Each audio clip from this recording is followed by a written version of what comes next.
કરવાનું છે. એકવાર બધા સાથે જય જય શ્રી રામ બોલવાનું છે.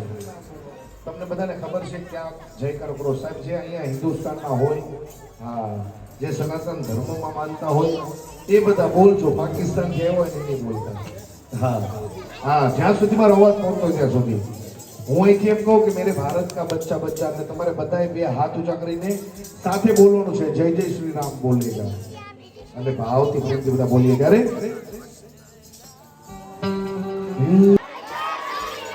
अभी कौन मेरे भारत का बच्चा बच्चा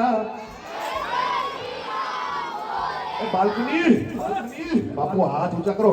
जे हाथ ऊंचा न करे ने પોતપોતાના બાજુવાળાના હમ છે ભાઈ. અમારા સાકીના સિવાય, હા, અમારા સાઉન્ડવાળા સાકીના કરતોડા મિત્રો સિવાય અહીંયા જેટલા પણ માણસો બેઠા છે ને સાહેબ એ બધા માટે લાગુ પડે. બે હાથ ઊંચા કરી દીકરો, બધા બે હાથ ઊંચા કરજો.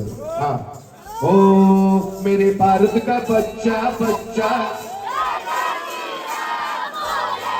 मेरे भारत का बच्चा बच्चा, हर घर में अब एक ही नाम,